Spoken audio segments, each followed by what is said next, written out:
जय हिंद, वंदे मातरम दोस्तों। Welcome back again to our YouTube channel the soldiers Guide. तो जितने भी नई भाई बहन हैं जो वीडियो को देख रहे हैं वो प्लीज़ इस चैनल को सब्सक्राइब कर लो, the soldiers guide.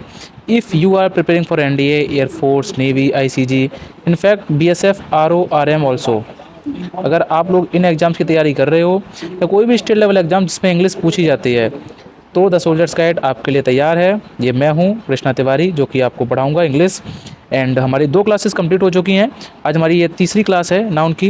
It is your alpha 2.0 batch, जो हमने स्पेशली लॉन्च किया डिफेंस एग्जाम्स के लिए। ये हमारी कंसेप्ट क्लास चल रही है। एंड कंसेप्ट के बाद once we have done with concept we will start practicing with some specific questions. ठीक है। तो यहाँ पर मेरी चैनल बनाने का यही मोटिव था कि यूट्यूब पर बहुत ज़्यादा फालतू की चीज़ें चल रही हैं। मैं फालतू की चीज़ें कोई नहीं करूँगा, जो एग्ज़ाम ओरिएंटेड चीज़ें हैं वही करवाऊँगा, वही बताऊँगा और वही करवाऊँगा। ठीक है। तो पिछली क्लास को रिकॉल कर लेते हैं एक बार, क्या क्या हमने पढ़ा था। तो हमने ये सारी की सारी कहानी काइंड्स ऑफ नाउन पढ़े थे सारे, और पीडीएफ भी आपको इन नोट्स का मैंने प्रोवाइड करवा दिया अपने टेलीग्राम चैनल पर। टेलीग्राम का लिंक वीडियो को डिस्क्रिप्शन में, वहाँ से आप जाकर के ज्वाइन कर सकते हो। फिर हमने कुछ ये चीज़ें पढ़ी थी, नाउन कैटेगरिज्म, नाउन एंड जेंडर पढ़ा था हमने। उसके बाद मैंने कहा था मैं आपको कल पढ़ाऊँगा कि पोस्ट, प्रोफेशन, रैंक, टाइटल इनके साथ कब क्या आता है। तो आज की चर्चा यहीं से शुरू करते हैं, आज की क्लास की चर्चा हम। ठीक है। तो आज मैं आपको 2-3 चीज़ें बताऊँगा। इसको मैं साइड करता हूँ और यहाँ पर कुछ एग्जाम्पल्स लिखता हूँ, एग्जाम्पल लिखता हूँ, उसके बाद तुमको समझाता हूँ मैं। तो आपके सामने मैंने कुछ एग्जाम्पल्स लिखे हैं। इन एग्जाम्पल्स को मेरे कहने पर एक बार वीडियो को पॉज करके इनको अच्छे से पढ़ो और बताओ कौन कौन सी बातें इसमें से सही हैं और कौन कौन सी गलत हैं। ठीक है। चलो कर लिया। अब आगे बढ़ने से पहले मैं बात बता दूँ तुमको कि अगर आप भटक चुके हो चारों जगह पर, यूट्यूब चैनल्स पर या ऑफलाइन में पैसे बर्बाद कर दिए आपने, फिर भी आपका सिलेक्शन नहीं हो रहा है, तो भाई अब आपको अगर ये लग रहा है कि बस मुझे बस बता दो कि ये पढ़ना है, मैं वो सारी चीज़ें कर लूँगा, बस मेरा सिलेक्शन करवा दो, तो आपके लिए ये चैनल है। वेलकम। ठीक है। मैं खुद सिलेक्टेड हूँ, मैं भी कभी डिफेंस एस्पिरेंट रहा करता था, मेरे भी ये सारे डाउट्स हुआ करते थे। बट मैंने क्या स्ट्रेटजी फॉलो की, कैसे सिलेक्शन लिया, कैसे एग्जाम्स को क्रैक किया, मल्टीपल एग्जाम्स को क्रैक रखा है, तो वो सब क्या है उसका एक्सपीरियंस मैं आपको शेयर कर रहा हूँ यहाँ पर। तो आप इस चैनल को ज्वाइन करो, जितना मैं बताता चलूँ उतना आपसे फॉलो करते चलो, आपका सिलेक्शन मैं करवा दूंगा, मेरी गारंटी है। बट करना आपको ही पड़ेगा अल्टीमेटली। सोचो मैं कुछ करवा दूंगा, जादू नहीं करवाऊंगा, मैं सिर्फ रास्ता दिखाऊंगा, चलना आपको मेरे भाई। ठीक है। तो जो लोग अल्फ़ा बैच मुझसे इंग्लिश पढ़े थे वो जानते हैं कितना फ़ायदा मिला था उनको। अब अल्फ़ा 2.0 बैच है तो इसमें और एडवांस तरीके से हम पढ़ रहे हैं, और बेसिक टू एडवांस सारा कुछ कवर करेंगे, बस आपको पेशेंस रखना होगा। ठीक है। तो अब यहाँ तक जो बच्चे रुक गए हैं वीडियो में, वो मेरा वादा है कि आप लास्ट तक रुके रहना, बहुत कुछ चीज़ें सीख के जाओगे। बाकी जिनको जाना है वो भटकते रहेंगे यूट्यूब पर। चलो देखो, तुम सबने इनको अच्छे से पढ़ लिया। ये क्या है, मेल सोल्जर कहना ठीक है, फीमेल सोल्जर कहना ठीक है, या विमेन सोल्जर कहना ठीक है। राइट। एक डाउट आया। बेसिकली ये सब है क्या, देखो हम पढ़ रहे थे कल की क्लास में नाउन एंड जेंडर। ये देखो मैं पीपीटी खोल देता हूँ। ठीक है। ये हमने पढ़ा था last. Noun and gender, masculine gender होता है, फेमिनिन जेंडर होता है, न्यूट्रल जेंडर होता है, कॉमन जेंडर होता है। ठीक है। प्रायोरिटी देते हैं हम ही हिज हिम वाली लाइन को, मतलब मैस्कुलिन प्रायोरिटी देते हैं। अगर आपने ये सब नहीं पढ़ा है, पिछली क्लास नहीं देखी तो प्लीज़ देख के आओ, तभी आपको बेनिफिट मिलेगा। अब जैसे मैं कह दूँ अगर तुम्हारे सामने कि बॉय कौन सा जेंडर है, तो फटाक से आप कह दोगे भैया बॉय तो मैस्कुलिन जेंडर है, क्योंकि लड़का है, मैस्कुलिन जेंडर। मैं कहूँ इसका फेमिनिन क्या बनेगा, फेमिनिन, तो तुरंत तुम कह दोगे बॉय का फेमिनिन बन जाएगा गर्ल। मैंने कहा बहुत बढ़िया है। अब मैंने बताया था कुछ कॉमन जेंडर होते हैं।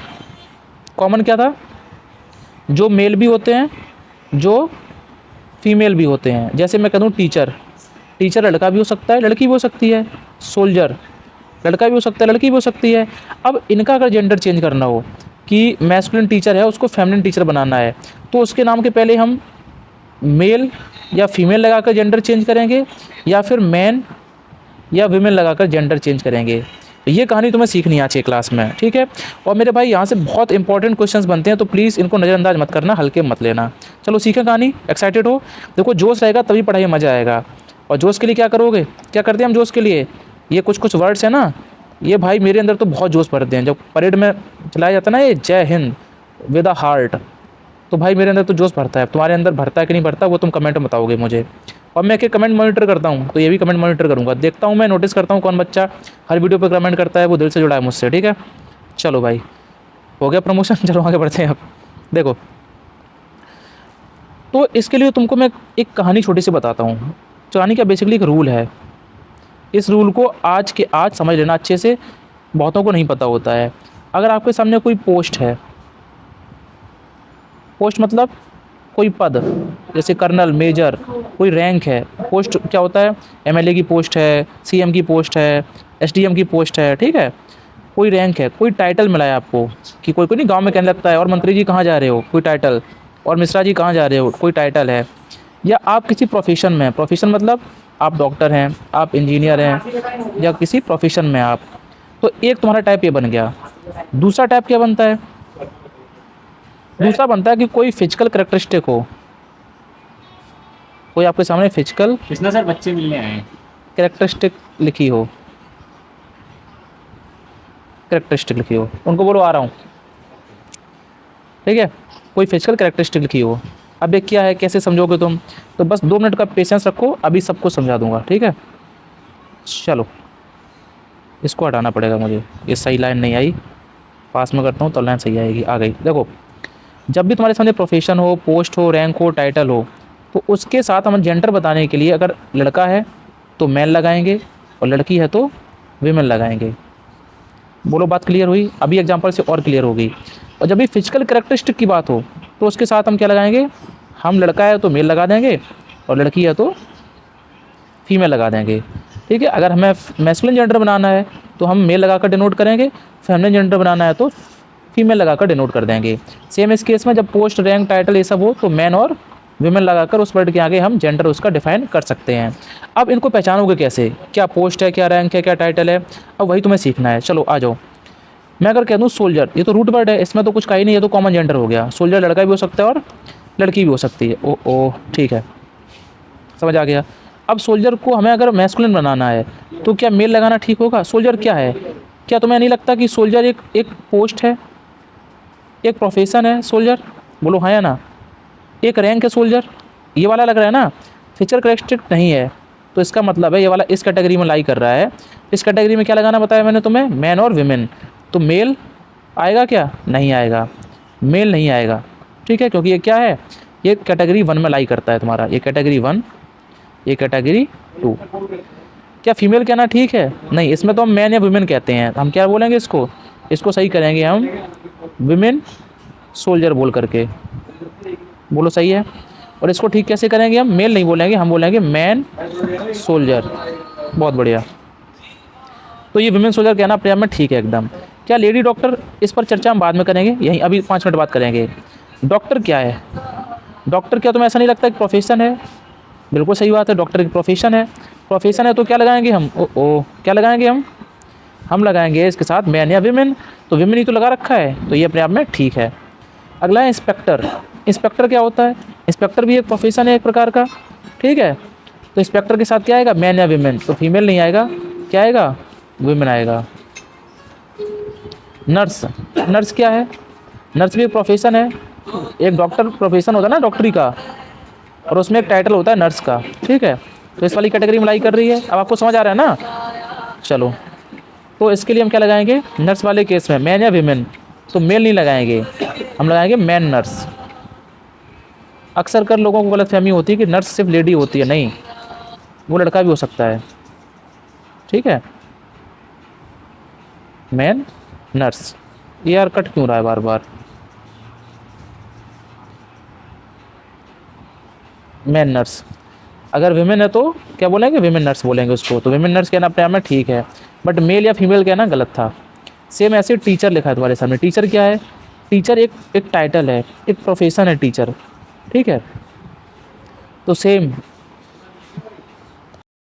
सॉरी मैं चला गया था थोड़ा काम से, चलो कंटिन्यू करते हैं।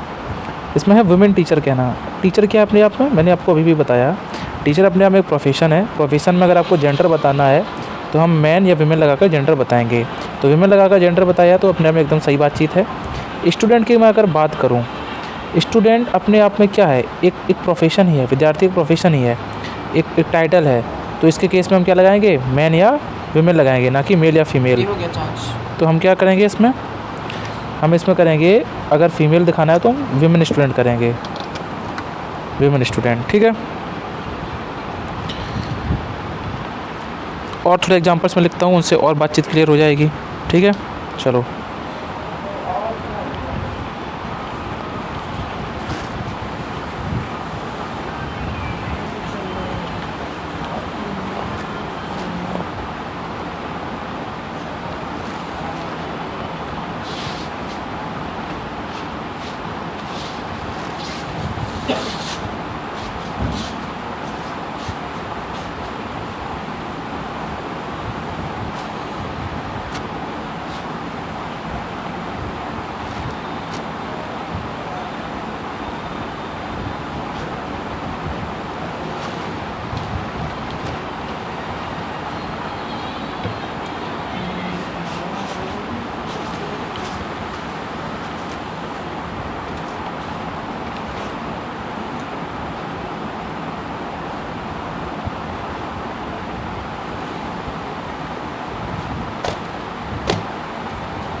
चलो आपके सामने कुछ और एग्जाम्पल्स लिख दिए हैं मैंने, इनको देखो, ऑब्जर्व करो, बताओ क्या गलतियाँ हैं। कर लिया? चलो देखो, जेंट। जेंट का मतलब क्या होता है, कोई बताएगा? जेंट अपने आप में करेक्ट है, इसका मतलब होता है रिस्पेक्ट। जहाँ भी जेंट वर्ड लगा मिल जाए उसका मतलब रिस्पेक्ट होता है। तो जैसे जेंट से बन गया जेंटल और मैन, तो जेंटलमैन कहना भी अपने आप में एकदम ठीक है। यहाँ हम जेंडर की बात नहीं कर रहे हैं, इन दोनों शब्दों में हम जेंडर दिखाने की बात नहीं कर रहे हैं, ये सब समझाने के लिए आपके लिए था, ठीक है। अगर कोई विमेन है और वो उसको रिस्पेक्ट देनी है तो हम क्या बोलेंगे? Gentle women. ये भी वर्ड अपने आप में ठीक है। लेडी, लेडी भी अपने आप में एक रिस्पेक्टफुल वर्ड है। ये क्या है? रिस्पेक्ट वाला वर्ड है। अब यहाँ है जेंटल लेडी। अच्छा, लेडी भी अपने आप में क्या है? अपने आप में रिस्पेक्ट है। और जेंटल भी अपने आप में क्या है? अपने आप में रिस्पेक्ट है। तो दो बार रिस्पेक्ट बोलने का मतलब ये चीज़ बातचीत गलत हो गई। ये बातचीत क्या हो गई? गलत हो गई है। इसको बोलते हैं इंग्लिश सुपरफ्लॉस। क्या बोलते हैं? इसको बोलते हैं सुपरफ्लॉस। सुपरफ्लॉस का मतलब होता है use of more than required. जितने की ज़रूरत नहीं है उससे ज़्यादा का आपने यूज कर दिया। यानी जब या तो लेडी बोल देते सिर्फ और सिर्फ, या फिर जेंटल ही बोल देते, दोनों कहना गलत हो गया। तो ये बातचीत अपने आप में गलत है। अच्छा, प्रिंसिपल क्या अपने आप में? प्रिंसिपल एक पोस्ट है, ठीक है बातचीत। अब अगर ये जो प्रिंसिपल है वो तो कॉमन जेंडर है, लड़का भी हो सकती है, लड़की भी हो सकती है, ठीक है। तो अब जेंडर डिफाइन करने के लिए हम उसके आगे क्या लगाएंगे? प्रिंसिपल क्या है? प्रिंसिपल एक पोस्ट है। प्रिंसिपल क्या है? एक पोस्ट है। पोस्ट के केस में हम क्या लगाते हैं? हम लगाते हैं या तो मैन या फिर विमेन, ठीक है। इन्होंने क्या लगाया है? Lady principal. क्या ये बातचीत सही है या गलत है, ये बता दो मुझे तुम, बस इतनी बात। देखो, प्रिंसिपल भी अपने आप में क्या है? एक रिस्पेक्ट है, पहली चीज़ सेम। और लेडी भी अपने आप में क्या है? अपने आप में रिस्पेक्ट है। तो दोनों के दोनों सुपरफ्लॉस हो गए, एक का यूज करना था, तो ये बातचीत क्या ना गलत हो गया। और अगर इसको कोई लड़की है, लेडी मतलब लेडी का यूज़ किसके लिए करते हैं? लड़की के लिए। लड़की दिखानी है अगर मैं, ये प्रिंसिपल जो है वो लड़की है, तो फेमिनिन जेंडर बताने के लिए इसको क्या लिखना पड़ेगा? हमें इसको लिखना पड़ेगा विमेन प्रिंसिपल, वुमेन प्रिंसिपल, ठीक है। ये बातचीत अपने आप में सही हो जाएगी। अब ड्रेस, अब बात आई फिजिकल कैरेक्टरिस्टिक की। ड्रेस जो है, क्या ड्रेस पोस्ट है? नहीं। क्या ड्रेस कोई रैंक है? नहीं। क्या ड्रेस कोई टाइटल है? नहीं। क्या है? ये एक फिजिकल कैरेक्टरिस्टिक है, फिजिकल, जिसको आप छू सकते हो, देख सकते हो, ठीक है। तो ऐसे केस में क्या बताया मैंने अभी आपको? फिजिकल कैरेक्टरिस्टिक के साथ हम मैन या विमेन नहीं लगाते हैं, हम लगाते हैं मेल या फीमेल, ठीक है। हम क्या लगाते हैं? मेल या फिर फीमेल। तो विमेन नहीं आएगा, हम क्या बोलेंगे? Female dress. अब अंतर समझ में आएगा दोनों में? तो डिफाइन कर लोगे सेम शूज़, जूते आप छू सकते हो, देख सकते हो। ये एक फिजिकल कैरेक्टरिस्टिक है, ये कोई पोस्ट रैंक टाइटल नहीं है, तो इसके साथ मैन या वीमेन नहीं आएगा, मेल या फीमेल ही आएगा। अपने आप बातचीत एकदम सही हो गई है। सेम एक्टर, एक्टर अपने आप में क्या है, एक्टर एक प्रोफेशन है, एक्टर एक प्रोफेशन है, और प्रोफेशन के साथ में हम क्या लगाते हैं, हम मैन या वीमेन ही लगाते हैं, वीमेन एक्टर हो गई। ठीक है, एकदम से बातचीत सही हो गई। इसको आप एक्ट्रेस भी बोल सकते हो एक वर्ड में अगर बोलना हो तो। ठीक है, अगर नहीं लिखा होता फीमेल एक्टर, अक्सर कर तुमने सुना होगा, तो फीमेल एक्टर कहना सरासर गलत है। मेंस वियर, तुमने दुकान पर लिखा देखा होगा कि मेंस वियर, पहली बात तो MEN, इसके साथ में S नहीं आता है क्योंकि अपना में प्लूरल है। दूसरा, वियर मतलब कपड़ों की बातचीत हो रही है, तो यहाँ पर फिजिकल कैरेक्टरिस्टिक की बात है, मतलब क्या आएगा, मेल या फिर फीमेल आएगा, ना कि मैन या विमेन। तो हम इसको ठीक कैसे करेंगे, अगर लड़का दिखाना है तो क्या बोलेंगे, मेल वियर, क्या बोलेंगे, और तुम्हें बहुत अजीब लग रहा होगा सुनने में ये, हम इसको बोलेंगे मेल वियर, क्योंकि अक्सर कर दुनिया में लोग गलत ही चल रहे हैं। ठीक है, अब मैं इनको थोड़ा एडजस्ट कर दूँ इस पेज पर। चलो नेक्स्ट पेज पर चलते हैं। अब मैं उम्मीद करता हूँ ये वाला कंसेप्ट आपको समझ में आ गया होगा। कॉमन जेंडर का अगर हमें स्पेसिफिक जेंडर बनाना है तो कैसे बनाएंगे। ठीक है, अच्छा एक क्वेश्चन रह गया हमारा ये वाला लेडी डॉक्टर वाला। तो अब आपको ये समझ में आ गया होगा कि डॉक्टर भी अपने आप में रिस्पेक्ट है, बोलो हाँ या ना, डॉक्टर भी रिस्पेक्ट है और लेडी भी रिस्पेक्ट है, तो दोनों एक साथ यूज कभी नहीं होंगे। इसको भी क्या बोलेंगे, सुपरफ्लॉस बोलेंगे। ये बातचीत अपने आप में गलत हो गई। ठीक है, अब बढ़ते हैं आगे। अब हम सीखेंगे एक नई चीज़, और वो नई चीज़ क्या है मेरे भाई, वो है कि some other types of gender, other types of common gender. Actually आपके एग्जाम में तो नहीं आता है डायरेक्टली क्वेश्चन यहाँ से, बट जब आप अलंकार पढ़ोगे, सिमली, ठीक है, ऑक्सीमोरन, अपस्ट्रफे, मेटाफोर, अलंकार पढ़ोगे इंग्लिश में, ठीक है, तब इनका यूज आपको थोड़ा आना चाहिए, एक मोटा मोटा आइडिया। ठीक है, तो हम दो टाइप में इनको बांटेंगे, एक तो वही सेम मैस्कुलिन जेंडर, और दूसरा फेमिनिन जेंडर। लेकिन यहाँ पर ये होगा, इन सवालों में आपको डायरेक्ट नहीं दिखेगा, समझ में नहीं आएगा कि लड़का की बात हो रही है लड़की की बात हो रही है। कुछ बातें होंगी, कुछ लोगों के नाम होंगे, कुछ पदार्थों के नाम होंगे, जिनके भौतिक गुणों के आधार पर तुमको पता लगाना पड़ेगा। भौतिक गुण कौन कौन से, जैसे मैं अगर कह दूँ, जब सेंटेंस में बातचीत हो रिजिड की, रिजिड मतलब सख्त, नहीं बोलते सख्त लौंडा, वही वाला। जब बातचीत हो स्ट्रेंथ की, ताकत की। जब बात हो तुम्हारे सामने र्यूड की, बोलते नहीं है सो र्यूड, कितना र्यूड हो तुम, बहुत टफ। ये सारे के सारे वर्ड तुम्हें बहुत भारी वर्ड नहीं लग रहे हैं, कोल्ड, हार्ड, तो ये वो सारे वर्ड हैं जो डिनोट करते हैं किसको, मैस्कुलिन जेंडर को। अगर तुम्हें सेंटेंस में इन वर्ड्स का फील आ रहा है तो वो मैस्कुलिन जेंडर को डिनोट कर रहा है। अब फेमिनिन जेंडर वाले कौन से वर्ड हो जाएंगे फिर, ब्यूटी, आ गया दिमाग में, ब्यूटी, बोलो, रिप्रोडक्टिव, जिससे कोई चीज़ बन सकती है, वो भी फेमिनिन जेंडर में आएगा। सॉफ्ट, प्यारे प्यारे वर्ड नहीं, लड़कियों जैसे लग रहे हैं तुम्हें। अट्रैक्टिव, और लाइट, ये सारे के सारे वर्ड, इनका फील आ रहा है अगर तुम्हें सेंटेंस में, ठीक है, इनका फील आ रहा है, तो वो सारे के सारे वर्ड डिनोट करेंगे फेमिनिन जेंडर को।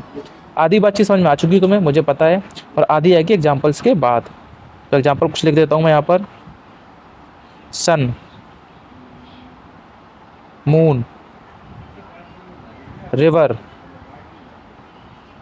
अर्थ, लाइफ,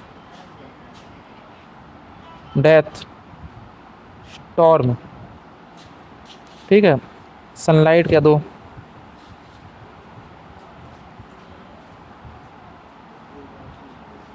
मूनलाइट, स्प्रिंग, और क्या कैसे, विंटर, ये कुछ वर्ड हैं। ठीक है, अब अगर देखोगे, दिमाग लगाओगे, तो सूरज क्या है, सूरज अपने आप में क्या है, बोलो, टफ है, हार्ड है, बहुत ज़्यादा, हॉट है, गर्म, तो सूरज से हमें कैसी फील आती है, मैस्कुलिन जेंडर की फील आती है। वहीं चांद की चांदनी गानों में यूज होता है ना इसका, तो ये क्या है, फेमिनिन जेंडर है। ठीक है, रिवर, नदी बहती है, ये क्या है, फेमिनिन जेंडर है। अर्थ, पृथ्वी, धरती हमारी माता है, ये क्या है, फेमिनिन जेंडर है। देखो धरती हमें क्या है, पाल पोस के बड़ा कर रही है, मतलब एक सेंस में देखा जाए तो वो फेमिनिन जेंडर वाला केस है। जिंदगी, जिंदगी बदल रही है, मतलब ये फेमिनिन जेंडर का सेंस है यहाँ पर। डेथ, अब मृत्यु क्या है, बहुत भारी वर्ड है, बहुत र्यूड वर्ड है, हर कोई मतलब एक नेगेटिव वर्ड की तरह देख रहा है, तो ये मैस्कुलिन हो गया। स्टॉर्म, स्टॉर्म का मतलब पता है, थंडर स्टॉर्म आते हैं ना, ये मैस्कुलिन वर्ड है। जहाँ पर कुछ बिगाड़ने वाली बात हो वहाँ मैस्कुलिन, जहाँ बनाने वाली बात हो वहाँ फेमिनिन। सनलाइट, सूरज की रोशनी में खड़े हो पाओगे, नहीं हो पाओगे क्योंकि मैस्कुलिन जेंडर है ये। वहीं मूनलाइट में आराम से खड़े हो जाओगे, मूनलाइट डिनर करोगे, तो ये फेमिनिन जेंडर है। स्प्रिंग, स्प्रिंग अपने आप में कौन सा है, स्प्रिंग अपने आप में फेमिनिन जेंडर है, इसमें पेड़ पौधे खिलते हैं, ठीक है, फेमिनिन जेंडर है। जबकि विंटर में भाई सब कुछ बंद हो जाता है, मैस्कुलिन जेंडर है।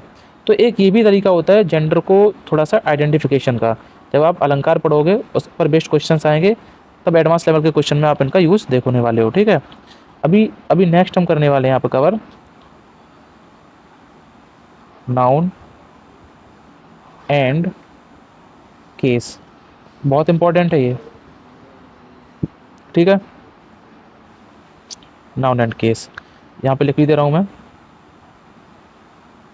अब जैसे जैसे हम आगे बढ़ेंगे इस चैप्टर में इंपॉर्टेंट चीज़ें स्टार्ट होने वाली हैं।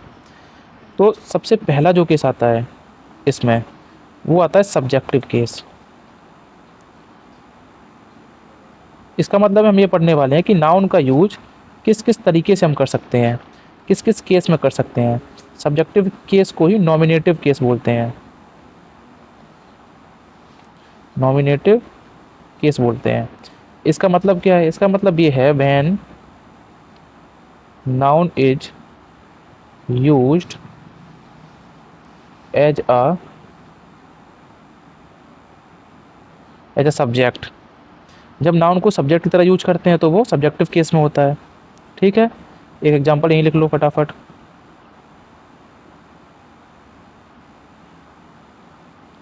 Ram has been reading for 2 hours। चलो अब इसमें देखोगे ये राम क्या है, अब तुम सब पहचाना सीख गए हो। ये राम आंसर दे रहा है हु का, पहली क्लास में डिस्कस किया था हमने। Who has been reading for 2 hours, कौन पढ़ रहा है, तो तुम कहोगे राम पढ़ रहा है, तो हु का आंसर दे रहा है, तो फिर ये क्या हो जाएगा, ये हो जाएगा नाउन। अब नाउन तो पहचान लिया तुमने, नाउन का कौन सा केस है ये, किस केस में ये नाउन यूज हुआ है, तो सब्जेक्ट की जगह यूज होने वाला वर्ड सब्जेक्टिव केस में, तो ये कौन से केस में यूज हुआ है, सब्जेक्टिव केस में यूज हुआ है। अच्छा एक रूल और है, मैं बाद में बताऊंगा, बट अभी भी दिमाग पर रख लो। किसी भी सेंटेंस में जो वर्ब होती है, वर्ब, वर्ब से पहले सब्जेक्टिव केस आता है हमेशा, और वर्ब के बाद में ऑब्जेक्टिव केस आता है। ये याद कर लो, हमेशा काम आएगा, ठीक है। वर्ब से पहले सब्जेक्टिव केस, वर्ब के बाद ऑब्जेक्टिव केस। तो अगर इस सेंटेंस में देखोगे ये हैज बीन रीडिंग, ये क्या है, एक वर्ब है, वर्ब से पहले कौन सा केस आएगा, सब्जेक्टिव केस आएगा, ठीक है। चलो दूसरा केस कौन सा होता है, दूसरा केस होता है ऑब्जेक्टिव केस। बिल्कुल पेशेंस के साथ पढ़ो बैठ के। ऑब्जेक्टिव केस, ऑब्जेक्टिव केस का ही दूसरा नाम है एक्यूजेटिव केस, एक्यूजेटिव केस, ठीक है, नॉलेज के लिए। इसका भी सेम डेफिनेशन वही, when noun is used as an object. जब ऑब्जेक्ट की तरह नाउन यूज हो तो वहाँ पर ऑब्जेक्टिव केस आता है। फॉर एग्जांपल क्या लिखूँ, अंशिका आंसर्ड दी क्वेश्चंस। चलो एग्जांपल लिख दिया, इसमें पहचानो नाउन एंड केस। ध्यान से देखोगे तो तुम पाओगे आंसर क्या है, वर्ब। भाई सेंटेंस में जो काम होता है वही वर्ब होती है। काम क्या हुआ सेंटेंस में, आंसर देने का, तो जो काम हुआ है वो वर्ब है। वर्ब से पहले कौन सा केस आता है, सब्जेक्टिव केस। ऊपर देखो लिखा है यहाँ पर, तो वर्ब से पहले जो भी लिखा है वो कौन सा केस हो जाएगा, सब्जेक्टिव केस हो जाएगा। अच्छा अंश का क्या नाउन है, क्या अंश का नाउन है, तो आंसर मिलता है वाट, हु और हुम से। तो हु आंसर द क्वेश्चन, मैंने हु से जवाब मांगा, हु आंसर द क्वेश्चन, तुमने तुरंत कहा सर अंश का आंसर द क्वेश्चन। हु का आंसर मिला है तो ये नाउन है। अब कौन से केस में है, क्योंकि वर्ब से पहले आया तो सब्जेक्टिव केस हो गया। अच्छा तो वर्ब के बाद जो भी नाउन लिखा है, भाई क्वेश्चन क्या है, क्वेश्चन भी तो नाउन है, प्रश्न, भाई जो नाम है वो नाउन है, तो ये कौन सा केस हो जाएगा? ऑब्जेक्टिव केस, क्योंकि ये वर्ब के बाद में आ रहा है। ठीक है, तो क्वेश्चन क्या हो गया? ऑब्जेक्टिव केस हो गया। बस 2 ही केस होते हैं क्या? नहीं, एक तीसरा केस और है हमारे पास। वो क्या है? वो है वोकेटिव केस। ये इंपॉर्टेंट है थोड़ा सा, जब आप डायरेक्ट इनडायरेक्ट पढ़ोगे तो डायरेक्ट इनडायरेक्ट में आपका ये काम आने वाला है, वोकेटिव केस। वोकेटिव केस का मतलब क्या होता है? वोकेटिव केस का मतलब होता है जब आप किसी को संबोधित करते हैं। मैं हिंदी में लिख देता हूँ, संबोधन करना। अब ये संबोधन करना क्या है, ये बताएगा मुझे? संबोधन करना मतलब किसी को एड्रेस करना, एड्रेस समवन। संबोधन का मतलब है जैसे एक रूम है, उसमें कई सारे बच्चे हैं, इसमें कई सारे बच्चे हैं। अब इनमें से तुमको इस स्पेसिफिक बच्चे को बुलाना है, तो आप इसका नाम लोगे ना। सपोज इसका नाम है श्याम, तो तुम क्या बोलोगे? श्याम इधर आओ। तुम क्या बोलोगे? श्याम इधर आओ। तो सेंटेंस में अब तुम कहोगे श्याम तो सब्जेक्टिव केस में आ गया। नहीं, सब्जेक्ट क्या होता है? काम को करने वाला, काम को करने वाला। क्या इस सेंटेंस में जो श्याम है वो इधर आने का काम कर रहा है? नहीं, तुमने तो उसको सिर्फ कमांड दी है, श्याम इधर आओ। ये तो एक संबोधन है, श्याम बोलकर तुमने उसका ध्यान खींचा है। तो ऐसे केस में इसी को बोलते हैं वोकेटिव केस। क्या बोलते हैं? Vocative case. अब श्याम आया कि नहीं आया वो बात की बात है। एग्जाम्पल से क्लियर होगा। एग्जाम्पल लिखते हैं हम यहाँ पर। चलो फॉर एग्जाम्पल मैं अगर लिख दूँ यहाँ पर, Kiran I like your hair style. अब अगर तुम सेंटेंस में देखोगे तो तुम पाओगे, क्या पाओगे? इस सेंटेंस में वर्ब क्या है? वर्ब है लाइक, पसंद करना। ये काम हो रहा है, ये वर्ब है। वर्ब से पहले जो भी आता है वो कौन सा केस होता है? सब्जेक्टिव केस होता है। हालांकि ये आई नाउन नहीं है, ये प्रोनाउन है, अगले चैप्टर में हम पढ़ेंगे। तो ये किरण क्या है फिर? भाई वर्ब है। वर्ब क्या है? लाइक, पसंद करना। पसंद करने का काम किया किसने है? आई ने किया है। यानी मैं पसंद करता हूँ तुम्हारी हेयर स्टाइल को, तो काम किसने किया? इस आई ने। तो किरण ने तो काम किया ही नहीं है। अगर काम नहीं किया तो क्या सब्जेक्टिव केस होगा? नहीं। ऑब्जेक्टिव केस तो ये वैसे भी नहीं बन सकता, क्योंकि ये वर्ब से पहले आ रहा है। तो ये कौन सा केस हुआ? ये वोकेटिव केस है, क्योंकि किरण बोलकर तुमने उसका ध्यान खींचा कि Kiran I like your hair style. यहाँ कोई कॉमा है, यहाँ क्या है? एक कॉमा है। किरण थोड़ा रुका, I like your hair style. Direct indirect में यही सीखोगे तुम। तो इसी को बोलते हैं कौन सा case? Vocative case. I hope आपको समझ आ गया होगा वोकेटिव केस किसे कहते हैं। तो 3 टाइप के केस तुमने पढ़े। एक चौथा टाइप का और बहुत इंपॉर्टेंट, जहाँ इंपॉर्टेंट लिख दिया मतलब वहाँ से क्वेश्चन छपेगा। ठीक है, एज इट इज़ नोट्स आपको मिल जाएंगे टेलीग्राम पर, वहाँ से आप डाउनलोड कर लेना। Possessive case. अब यहाँ से बातें एग्जाम लेवल वाली स्टार्ट हो चुकी हैं। ठीक है, तो अब पूरे दिमाग खोल के अच्छे से वीडियो देखो। पॉजेसिव केस का ही दूसरा नाम है जेनेटिव केस। तुमने नहीं सुना होगा पहले, तो आज सुन लो, और कोई पूछे तो बता देना क्या होता है जेनेटिव केस। जेनेटिव केस या पॉजेसिव केस क्या दिखाता है? ये दिखाता है मालिक, ऐसा लिख लो, मालिकाना, मालिकाना हक। मालिकाना हक दिखाता है ये। जैसे मैं कह दूँ ओनरशिप, इसको तुम कह लो, क्या कह लो? ओनरशिप। या फिर कभी कभी रिलेशन भी दिखाता है ये। ठीक है, और इसको पहचानने का तरीका है, इसके हिंदी में तुम्हें का, के, की ऐसे वर्ड का सेंस निकलता है हिंदी निकालने पर। एग्जाम्पल से चीज़ें क्लियर हो जाएंगी। इसका रूल क्या है? इसके 2 रूल हैं बेसिकली, रूल नंबर 1 और रूल नंबर 2। ठीक है, यहाँ से क्वेश्चन बनेगा, पहले लिख दिया मैंने। ये है कि अगर आपके सामने कोई लिविंग नाउन है, लिविंग मतलब सजीव, कोई जिंदा व्यक्ति है, लिविंग नाउन है, तो उसके साथ में आप अपॉस्ट्रोफी एस लगाओगे। इसको क्या बोलते हैं? ये जो मार्क मैंने लगाया इसको बोलते हैं अपॉस्ट्रोफी।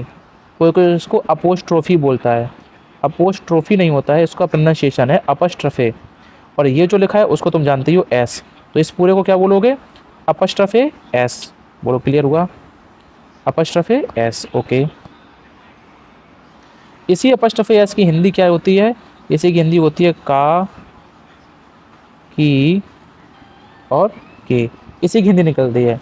तो हम अपॉस्ट्रोफी एस लगा देंगे। उसके बाद क्या लिखेंगे? उसके बाद लिख देंगे हम पजेशन, मतलब जो भी अधिकार है उसका, खाना, जूते, चप्पल या फिर मोबाइल पर अधिकार है, जिसका भी अधिकार है। ये एक रूल मैं सब समझाऊंगा अभी एग्जांपल के साथ में। अभी जो बोल रहा हूँ बस सुनते रहो। अगर कोई नॉन लिविंग नाउन है, मतलब कोई निर्जीव वस्तु है, किताब है, कॉपी है। लिविंग नाउन क्या हो सकता है? राम, श्याम, घोड़ा, ये सब लिविंग नाउन है। नॉन लिविंग क्या है? कार, मोबाइल, ठीक है, पेन, ये सब नॉन लिविंग नाउन है। अब नॉन लिविंग नाउन के साथ में अगर तुम्हें पोजेशन दिखाना है तो इसके पोजेशन को दिखाने का थोड़ा सा तरीका चेंज हो जाता है। इसमें इसके साथ में अपस्ट्रॉफी एस नहीं आता है। तो कैसे दिखाएंगे हम इसमें पोजेशन को आगे लिखते हैं। ऊपर वाले केस में हमने पोजेशन को पीछे लिखा था, इसमें पोजेशन को आगे लिखते हैं हम। उसके बाद लगाते हैं ऑफ। ऑफ की हिंदी भी तो का के की ही होती है ना? हाँ भाई, होती तो है, सबको पता है। और फिर क्या लिखते हैं हम? फिर लिखते हैं नॉन लिविंग नाउन। तो ये तरीका है इसको लिखने का। दोनों के तरीके समझ में आ गए। अब हम एग्जाम्पल से चीज़ों को क्लियर करेंगे। चलो, फ्यू एग्जाम्पल आपके सामने है। देखो, जैसे मैं कह दूँ चेयर्स डिज़ाइन, ठीक है। या मैं लिख दूँ car of Shyam, books content. ये 4 एग्जाम्पल मैंने आपके सामने लिख दिया। अब तुम खुद सोचो, इस अपस्ट्रॉफी एस की हिंदी क्या होती? का के की। चेयर मतलब कुर्सी, कुर्सी की डिज़ाइन, कहने में एकदम सही लग रहा है। कार ऑफ श्याम मतलब श्याम की कार, ये भी सही लग रहा है कहने पर।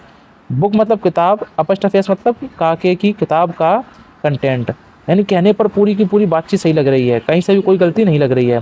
बट मेरे भाई, तुम्हें हिंदी के अकॉर्डिंग नहीं जाना है, तुम्हें इंग्लिश को इंग्लिश में ही सीखना है, ठीक है। तो ये देखो, चेयर क्या है? चेयर लिविंग है या नॉन लिविंग है? चेयर अपने आप में नॉन लिविंग नाउन है। बोलो हाँ या ना? भाई, कुर्सी सांस लेती है क्या? नहीं लेती है। तो चेयर क्या हो जाएगी? चेयर हो जाएगी non living noun. Non living के साथ में क्या मैंने कहीं तुमको अपस्ट्रॉफी एस लगाना बताया? अपस्ट्रॉफी एस तो कब आता है? लिविंग नाउन के साथ में आता है। तो ये बातचीत तो गलत हो गई। बोलो हाँ या ना? हाँ सर, बात तो सही कह रहे हो आप। इसको ठीक कैसे करेंगे? नॉन लिविंग वाले केस में अपस्ट्रॉफी एस लगाना गलत है। ठीक कैसे करेंगे? ये जो पोजेशन है भाई, इस कुर्सी का अधिकार किस पर है? पोजेशन मतलब क्या है? अधिकार, ओनरशिप। तो कुर्सी का अधिकार है इसकी डिज़ाइन पर। तो ये क्या है? ये पोजेशन है। तो पोजेशन क्या आ जाएगा? आगे। तो हम क्या लिखेंगे? हम लिखेंगे डिज़ाइन। पोजेशन के बाद क्या लगाएंगे? ऑफ। तो हमने लगा दिया ऑफ। फिर नॉन लिविंग नाउन जो भी पीछे लिखेंगे। तो नॉन लिविंग नाउन क्या है? नॉन लिविंग नाउन है चेयर। तो चेयर को हम कहाँ लिख देंगे? पीछे। हिंदी अभी भी सेम ही निकल रही है, कुर्सी की डिज़ाइन, बट अब तरीका लिखने का सही हो गया ग्रामेटिकली। एक समझ गए। दूसरा देखो, कार ऑफ श्याम।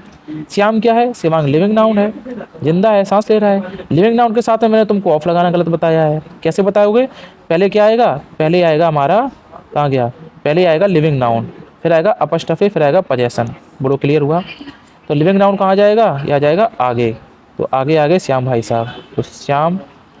अब इसके साथ में क्या आएगा? अपस्ट्रॉफी एस, इसका मतलब हो गया श्याम की। और कार कहाँ चला जाएगा? पोजेशन जाएगा लास्ट में, तो श्याम की कार। हिंदी सेम है, बट लिखने का तरीका ग्रामेटिकली ये सही है। अब सेम किताब, बुक क्या है? बुक नॉन लिविंग नाउन है, सांस तो लेती नहीं है किताब, नॉन लिविंग है। अरे यार,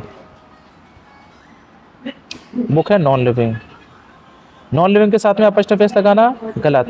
तो क्या करेंगे? किताब का अधिकार किस पर है? इसके कंटेंट पर। भाई हिंदी क्या है? किताब का कंटेंट, तो कंटेंट पर ही तो अधिकार है ना। तो कंटेंट क्या है? पोजेशन। पोजेशन कहाँ जाएगा? आगे आ जाएगा। तो कंटेंट आ गया आगे, कंटेंट। बीच में अपस्ट्रॉफी एस को हटाकर क्या लगा देंगे हम? ऑफ। और ये नॉन लिविंग नाउन को कहाँ लिख देंगे? लास्ट में। तो कंटेंट ऑफ बुक। ये बातचीत अपनी एकदम सही हो गई। बोलो मज़ा आया पढ़ने में? 2 रूल क्लियर हो गए अच्छे अच्छे। 2 क्या, बहुत सारे रूल क्लियर हो गए। अभी मैं कुछ एग्जांपल लिख रहा हूँ आपके सामने, उन पर चर्चा करेंगे बहुत अच्छे से। चलो भाई, तो ये रहे आपके सामने कुछ एग्जांपल्स। इनके थ्रू हम इस टॉपिक को रफ़ा रफ़ा करेंगे। रफ़ा रफ़ा क्या होता है? रफ़ा रफ़ा वो होता है कि इस टॉपिक से अगर कोई भी क्वेश्चन एग्जाम में आ गया, एंड ये एयरफोर्स नेवी जो कि आता है भाई, इंपॉर्टेंट टॉपिक है इसलिए, तो तुम उसका धुआं धुआं कर दोगे, ठीक है। चलो भाई, एक बार वीडियो को पॉज करो और इनको पढ़ो एक बार, मैंने क्या क्या लिखा है और क्यों लिखा है। थोड़ा दिमाग पर जोर डालो। जब आप दिमाग पर जोर डालोगे तभी चीज़ें तुमको समझ में आने वाली हैं, ठीक है। ओके, कर लिया? चलो आ जाओ, मैं कलर चूज़ कर लेता हूँ ये वाला, ठीक है। अच्छा, यहाँ पे पहला शब्द लिखा है चाइल्ड। चाइल्ड को देखकर कुछ समझ आ रहा है तुम्हें? चाइल्ड मतलब क्या होता है? अगर मैं गलत नहीं हूँ तो चाइल्ड का मतलब होता है बच्चा। बोलो हाँ या ना। मैं साइड में लिखता हूँ। चलो, ये जो चाइल्ड है, चाइल्ड का मतलब क्या होता है? बच्चा होता है। बहुत बढ़िया। तो चिल्ड्रन का मतलब क्या होता है? चिल्ड्रन का मतलब होता है जब बच्चे एक से ज़्यादा हों, नंबर ग्रेटर देन वन। मतलब ये प्लूरल है अपने आप में, बच्चे, कई सारे बच्चे की बात है तो उसको हम चिल्ड्रन बोलते हैं। तो जब अपने आप में ये वर्ड प्लूरल है तो क्या कभी चिल्ड्रंस हो सकता है? क्या कभी चिल्ड्रंस हो सकता है? इसका मीनिंग तो हो जाएगा फिर बच्चे, चे मतलब कई सारे बच्चे। It is ridiculous. ठीक है, तो ये तो नहीं होगा। तो चिल्ड्रंस कभी भी लिखा मिल जाए एग्जाम में जो कि आता है, तो समझ जाना वो चीज़ गलत है। मैं लिख दे रहा हूँ अलग कलर से। अगर तुम्हें कभी भी एग्जाम में ऐसा लिखा मिल जाए चिल्ड्रंस, या तुम भी लिखते हो कभी अगर, तो तुम वो चीज़ गलत लिखते हो। क्लियर हुआ? दूसरा ये है, अगर कहीं मैन लिखा है, इस मैन का प्लूरल क्या होता है? MEN। अगर कहीं विमेन लिखा है, इसका प्लूरल क्या होगा? MEN, यहाँ भी कर दोगे। ठीक है, इसका मतलब एक औरत, इसका मतलब नंबर ग्रेटर देन वन, एक से ज़्यादा हो गई। इसका मतलब एक आदमी, इसका मतलब एक से ज़्यादा आदमी। क्लियर हुआ? बोलो हाँ या ना। चलो, अब हम कुछ यहाँ पर बातचीत करेंगे। ये लिखा है चाइल्ड्स टॉय। मैंने बताया था लिविंग नाउन के साथ अपस्ट्रफी आता है, नॉन लिविंग के साथ में ऑफ आता है। ठीक है, तो चाइल्ड मतलब बच्चा, एक बच्चा है, चाइल्ड का टॉय, और जो चाइल्ड है वो लिविंग है। तो ये अपने आप में बातचीत एकदम सही हो गई। अगला है चाइल्ड्स टॉय। इसका मतलब है चाइल्ड में तुमने लगा दिया एस या ES, मतलब उसको क्या बना दिया है? उसको बना दिया है प्लूरल। तो चाइल्ड का प्लूरल क्या होता है? चिल्ड्रन होता है। अगर चिल्ड्रन गलत है, चिल्ड्रंस गलत है, तो कहीं पर अगर तुम्हें ऐसा लिखा मिल जाए चाइल्ड्स, तो वो भी शब्द अपने आप में गलत है। तो ये लिखी हुई बातचीत अपने आप में क्या हो जाएगी? ये अपने आप में गलत हो जाएगी। नेक्स्ट है चिल्ड्रंस। अब यहाँ देखो, चिल्ड्रन मतलब कई सारे बच्चे, कई सारे बच्चे, और उस पर लगा दिया अपस्ट्रफी एस, मतलब कई सारे बच्चों के खिलौने। तो चिल्ड्रन अपने आप में क्या है? कई सारे बच्चे। इसके बाद क्या लगा दिया? अपस्ट्रफी एस, फिर प्लूरल, सॉरी पोजेशन। तो बातचीत एकदम सही हो गई। यहीं पर एक छोटा सा नोट लगा के तुमको मैं बातचीत समझाने का प्रयास करूँगा। यहाँ पर एक नोट है, यहाँ से क्वेश्चन बनेगा, इम्पॉर्टेंट है। और वो नोट पता है क्या है? ये कहाँ चला गया नोट? वो ये है कि कभी भी तुम्हें अगर हिसिंग साउंड मिले, देखो अगर सिंगुलर नाउन है तो उस नाउन को बोलने पर अगर एस साउंड आ रही है या फिर एस साउंड नहीं आ रही है,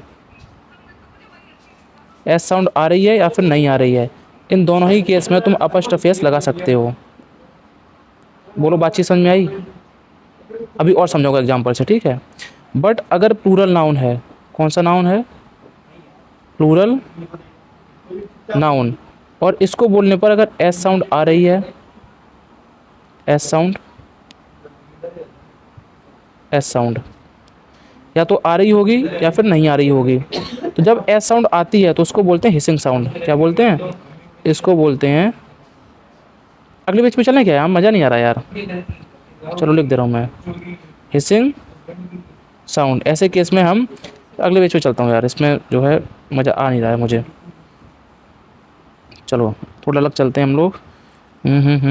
इसी पेज पर जगह है यार, नीचे है, नीचे है तो इतनी सारी जगह है। यहाँ लिखता हूँ मैं, देखो अब इसको ऊपर करता हूँ साइड में। इंपॉर्टेंट बातचीत है, थोड़ा ध्यान से देखना। यहाँ लगाया नोट मैंने, इंपॉर्टेंट है। नाउन कितने टाइप के होते हैं? नाउन दो टाइप के होते हैं। एक तो होता है सिंगुलर नाउन, और दूसरा होता है प्लूरल नाउन।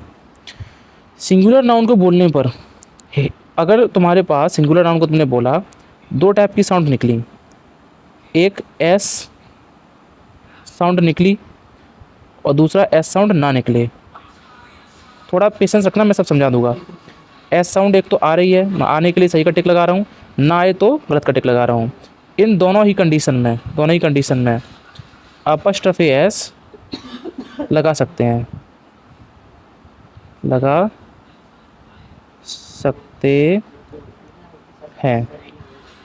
और जब एस साउंड आती है ना, एस साउंड, इसी को हम बोलते हैं हिसिंग साउंड। क्या बोलते हैं? Hissing sound. इसको थोड़ा और बताता हूँ हिसिंग साउंड क्या होती है। हिसिंग साउंड क्या होता है, हिसिंग साउंड।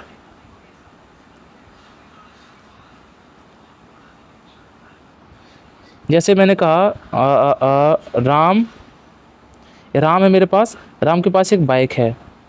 अब राम तो एक लिविंग नाउन है, राम का पोजेशन दिखाना है इस बाइक पर, राम का अधिकार दिखाना है, राम के पास एक बाइक है। तो लिविंग नाउन के साथ क्या लगाते हैं हम, अपॉस्ट्रोफी एस। तो राम्स बाइक, तो तुमने क्या पढ़ा हिंदी में, इसको हिंदी में पढ़ा राम्स और बाइक, यही तो पढ़ा। यहाँ पर कोई भी सा की ध्वनि नहीं आई, तो ये हिसिंग साउंड नहीं था। बट यहीं अगर मैं बोल दूँ कि हमारे पास एक कंट्री है, शहर है पेरिस, है कि नहीं, और पेरिस का नेचर की बात कर रहा हूँ मैं, अगर पेरिस का नेचर, तो इस पर अगर अपॉस्ट्रोफी एस लगा है। अब ये मत सोचना कि पेरिस तो नॉन लिविंग थिंग है, नेचर को फील कौन करता है, फील तो इंसान ही करते हैं, तो नेचर को हम एज अ लिविंग थिंग ही मानते हैं, ठीक है। बट जो ट्री है, ट्री तुम्हारा पेड़, वो पेड़ नॉन लिविंग है ग्रामर के अकॉर्डिंगली। वैसे तो बहुत बोलते हैं पेड़ सजीव है, सांस लेता है, सांस छोड़ता है, बट ग्रामेटिकली पेड़ को हम नॉन लिविंग मानते हैं। इस पर बेस्ट एग्जाम्पल भी हम करेंगे, ठीक है, दिमाग में डाल लो। तो इसको तुम अगर पढ़ोगे तो ये क्या लिखा है, ये लिखा है पेरिस, और इस पे लगा दी तुमने अपॉस्ट्रोफी एस, तो ये हो गया पेरिसिस। और ये क्या लिखा है, नेचर। इसको पढ़ने पे दो सा की ध्वनि आ रही है ना, इसी को बोलते हैं हिसिंग साउंड। क्या बोलते हैं, हिसिंग साउंड। ये सा की ध्वनि आए, सा की ध्वनि आए, सा की ध्वनि आए, प्रोड्यूस कौन करता है, एस हो सकता है, एस एच हो सकता है, सी एच भी हो सकता है, सी हो सकता है, ठीक है। ऐसे वर्ड इसकी ध्वनि को प्रोड्यूस करते हैं। समझ में आ गई हिसिंग साउंड क्या होती है, जब ये सा की ध्वनि आए, ठीक है, तो वहाँ पर हिसिंग साउंड होती है। तो हिसिंग साउंड क्या होता है, समझ गए तुम लोग, ओ साफ नहीं करना है। तो हिसिंग साउंड वाले केस में जब भी सिंगुलर नाउन है तुम्हारे पास और एस साउंड आ रही है, एस साउंड आ रही का मतलब क्या हो गया, एस साउंड का मतलब हो गया तुम्हारे पास हिसिंग साउंड आ रही है, तब भी हम उसमें अपॉस्ट्रोफी एस लगा सकते हैं। और एस साउंड नहीं आ रही तब तो बहुत बढ़िया है, हम अपॉस्ट्रोफी एस वैसे ही लगा सकते हैं, ठीक है। ओके, बातचीत आती है प्लूरल नाउन में। जब तुम प्लूरल नाउन को पढ़ोगे तभी तुम्हारे पास दो केस बनेंगे, एक तो उसमें से एस साउंड आए मतलब हिसिंग साउंड आए, और एक एस साउंड या हिसिंग साउंड ना आए। आने के लिए सही कटेक, ना आने के लिए गलत कटेक। तो जब हिसिंग साउंड आ रही है इस वाले केस में हम अपॉस्ट्रोफी एस नहीं लगाएंगे,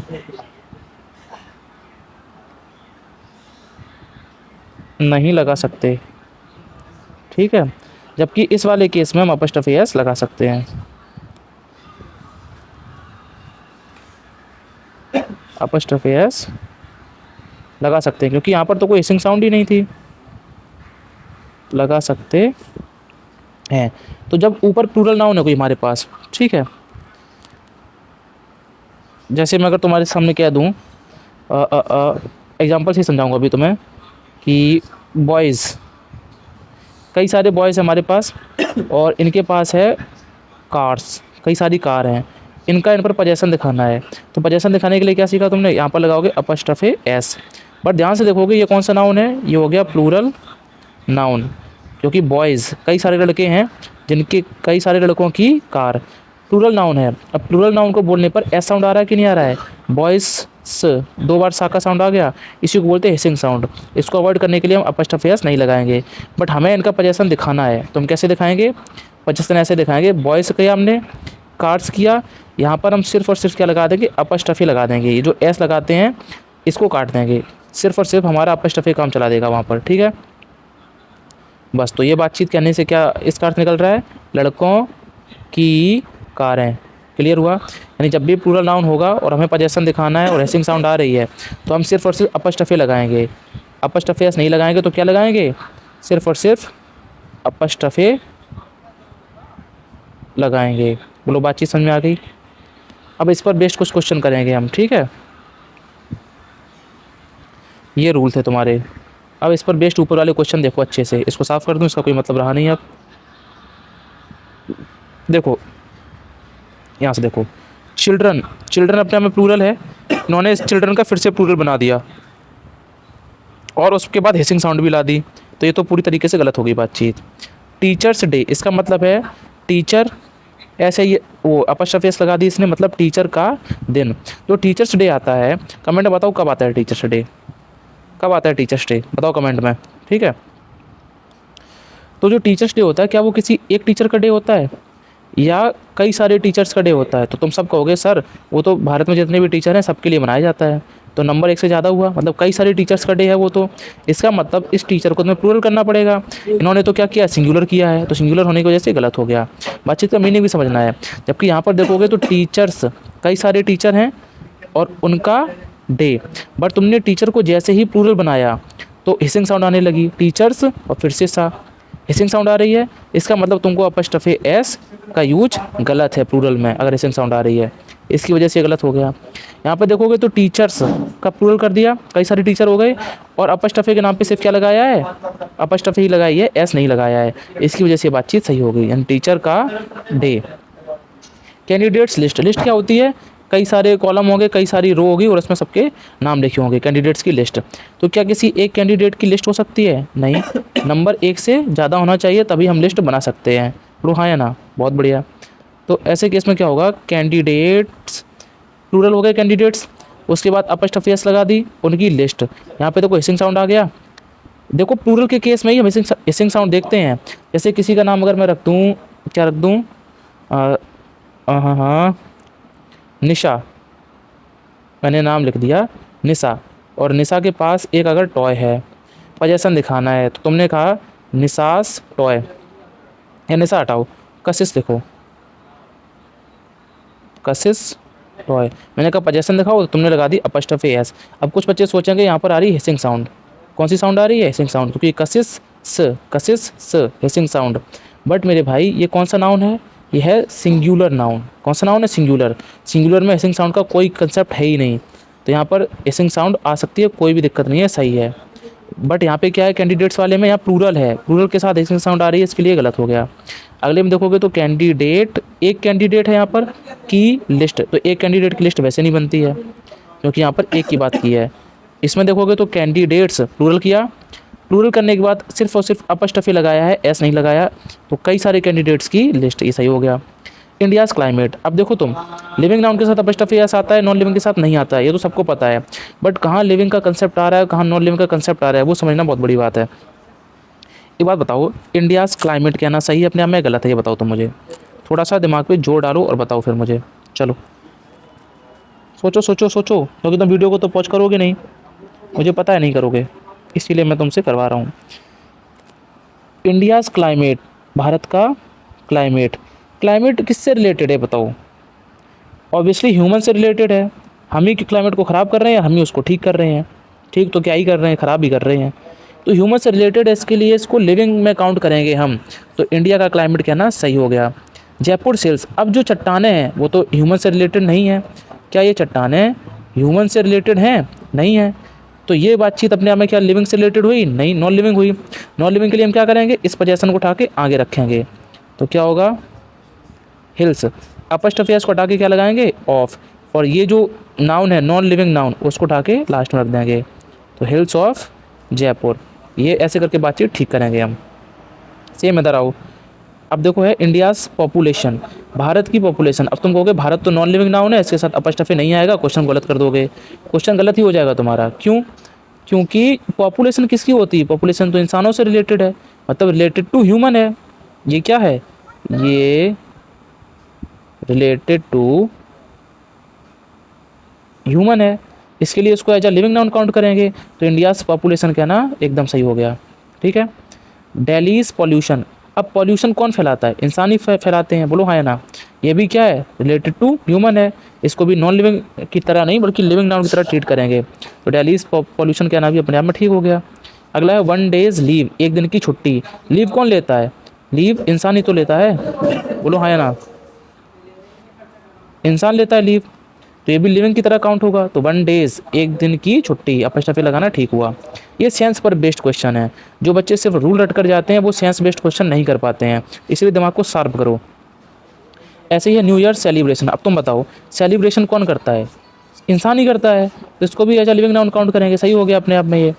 मंडेज वर्क, काम कौन करता है, इंसान करता है, तो मंडेज वर्क कहना अपने आप में सही है। जनवरीज ड्यूरेशन, ड्यूरेशन मतलब होता है कार्य अवधि, कार्यकाल, तो वो तो इंसान से रिलेटेड है नहीं, वो तो समय है, तो ये भी अपने आप में बातचीत गलत हो गई। ठीक कैसे करोगे इसको, हम बोलेंगे क्या, पजेशन आगे, बीच में ऑफ और जनवरी को लिख देंगे पीछे। अब तो ये करना आ गया होगा तुम्हें, ठीक है। अगला देखोगे अर्थ ब्यूटी, पृथ्वी की सुंदरता कौन देखता है? इंसान ही तो देखते हैं, हम ही तो महसूस कर रहे हैं सुंदरता को। तो अर्थ ब्यूटी कहना भी अपने आप में एकदम सही हो गया, क्योंकि पृथ्वी की सुंदरता मानव से रिलेटेड है। मून्स अट्रैक्शन, चांद किसको अट्रैक्ट कर रहा है? इंसानों को ही तो अट्रैक्ट कर रहा है, हम ही तो अट्रैक्ट होते हैं चांद से। देखो कितनी सुंदर चांद है, कितना सुंदर चांदनी है, मैंने बताया था ना कंसेप्ट। तो इसमें भी लिविंग से रिलेटेड ही मान के इसको ठीक करेंगे हम। मून्स अट्रैक्शन कहना। सन्स ब्राइटनेस, अब ब्राइटनेस जो है वो लिविंग से रिलेटेड नहीं है, क्लियर हुई बातचीत। तो सन्स ब्राइटनेस कहना गलत है, क्या बोलेंगे? ब्राइटनेस ऑफ, ये गलत है। क्या बोलेंगे? ब्राइटनेस ऑफ सन, क्योंकि ब्राइटनेस इंसान नहीं ले रहे हैं सिर्फ, वो तो पूरी दुनिया ले रही है, बट अट्रैक्शन यहाँ पर इंसान ही ले रहे थे। हम ही हैं जो अट्रैक्शन को महसूस कर सकते हैं, ब्राइटनेस को तो पेड़ पौधे भी महसूस कर रहे हैं। एट अ स्टोन्स थ्रो, ये लिविंग नॉन लिविंग नहीं है, ये दोनों के दोनों क्या है? एक इडियम है। इडियम मतलब क्या होता है? मुहावरे। मुहावरों में भी अपॉस्ट्रोफी एस का यूज होता है, वहाँ पर कोई सेंस नहीं होता है, ठीक है। एट अ स्टोन्स थ्रो का मतलब क्या है? और एट एन आर्म्स लेंथ का मतलब क्या है? एट अ स्टोन्स थ्रो का मतलब very near, at an arm's length मतलब थोड़ी दूरी पर। कोर्ट्स ऑर्डर, ये देखो 24 नंबर। ऑर्डर कौन देता है? जज देता है। जज क्या है? इंसान है। देखा जरूर है कोर्ट का ऑर्डर, बट ऑर्डर देता कौन है? इंसान। लिविंग से रिलेटेड है, इसलिए ये बातचीत अपने आप में सही हो गई। पूरा समझ आई बातचीत? ये हिसिंग साउंड वाला कंसेप्ट समझ में आया? कोई भी डाउट है तो कमेंट कर देना, मैं अगली वीडियो में उसको ठीक करने का प्रयास करूँगा। ये तो बहुत बड़ा पेज था यार, फालतू में इतना सब छोटा छोटा लिख दिया उसमें। हाँ चलो उसको थोड़ा सा मैं नीचे बढ़ा देता हूँ, इसको भी कर दूँ क्या?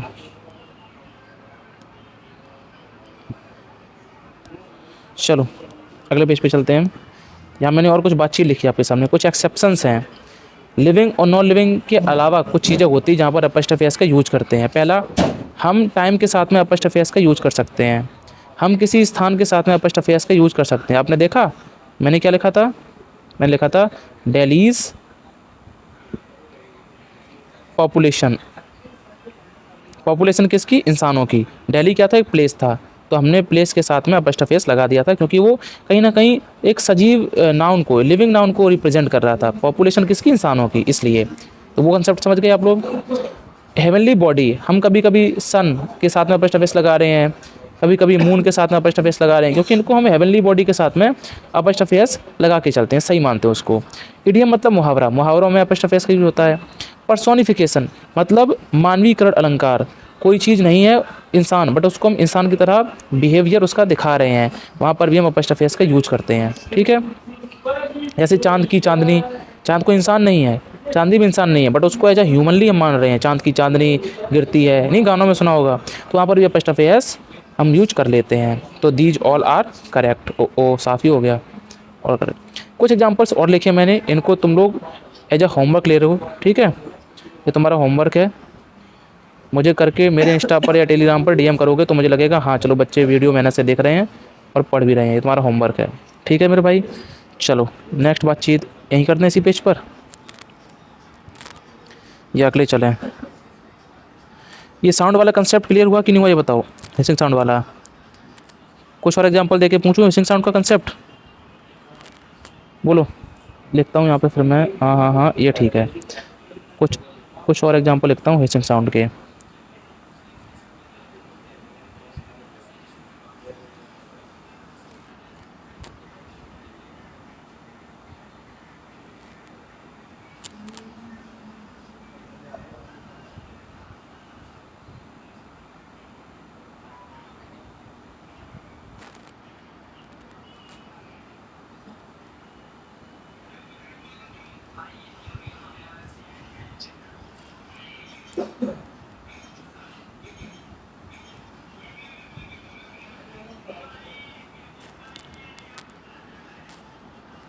और क्या लिख सकता हूँ मैं यहाँ पर?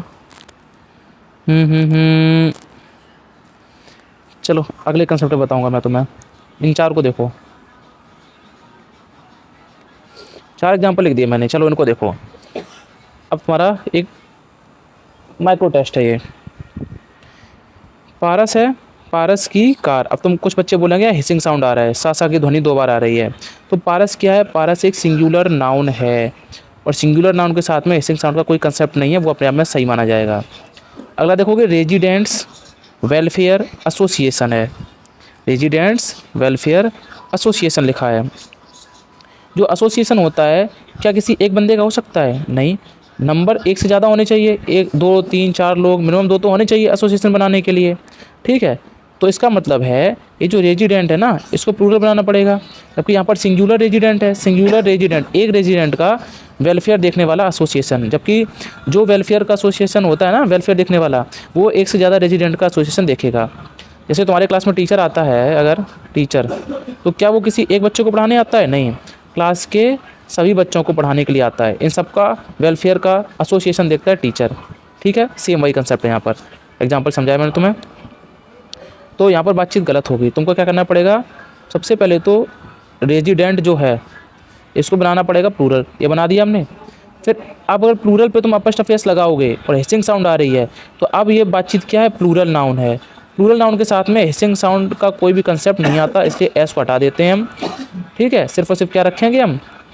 कट जा भाई, लो चलो छोड़ो, सिर्फ और सिर्फ किसको रखेंगे? अपॉस्ट्रोफी को, एस को हटा देंगे तो सही हो जाएगा रेजिडेंट्स, आगे वेलफेयर एसोसिएशन, ओके। अगला स्टूडेंट्स यूनियन। यूनियन क्या होता है? यूनियन मतलब होता है संघ, मतलब ग्रुप। क्या ग्रुप कभी एक बंदे का बन सकता है? नहीं, नंबर एक से ज़्यादा होना चाहिए, ज़्यादा होना चाहिए। तो ये तो कह रहे हैं स्टूडेंट एक है उसका यूनियन, तो ये तो गलत है, ये भी अपने में बातचीत गलत हो गई। इसको ठीक कैसे करोगे? सबसे पहले तो हमें स्टूडेंट को बनाना पड़ेगा प्लूरल, तो हमें करना पड़ा स्टूडेंट्स। प्लूरल करने के बाद अगर तुम इस पर अपॉस्ट्रोफी एस लगाओगे तो आएगी हिसिंग साउंड, क्योंकि अब ये बन चुका है क्या? Plural noun. तो हिसिंग साउंड रोकने के लिए हम एस को हटा देंगे, ठीक है। सिर्फ और सिर्फ क्या रखेंगे हम? अपॉस्ट्रोफी रखेंगे। तो स्टूडेंट्स यूनियन, ये कहना सही है। यहाँ पे देखोगे हरीश, फिर से सा, और हरीश का घर। अब हरीश तो अपने आप में सिंगुलर नाउन है, सिंगुलर नाउन के केस में तुमको देखना ही नहीं है हिसिंग साउंड, वो अपने आप में सही है, ठीक। क्लियर हुआ? बोलो हाँ या ना?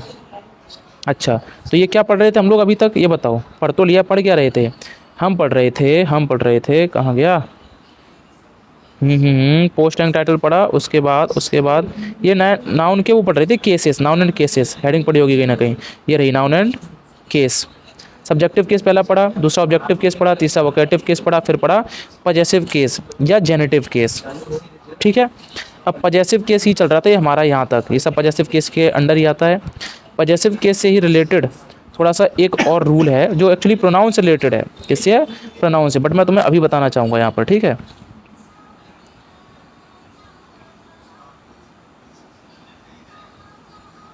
यहाँ पजेसिव केस हेडिंग डाली मैंने और ब्रैकेट में लिख दे रहा हूँ प्रोनाउन, तो तुम्हें एक आइडिया रहेगा, ये प्रोनाउन चैप्टर से भी लिंक करेगा ये तुम्हारा टॉपिक, ठीक है। पजेसिव केस के कुछ प्रोनाउन होते हैं, कौन कौन से होते हैं? My, our, your, his, her, their, its. ये सारे के सारे क्या हैं? ये सारे के सारे पजेसिव केस के प्रोनाउन हैं। तो हमें क्यों पढ़ा रहे हो सर? इसलिए पढ़ा रहे हैं इनके साथ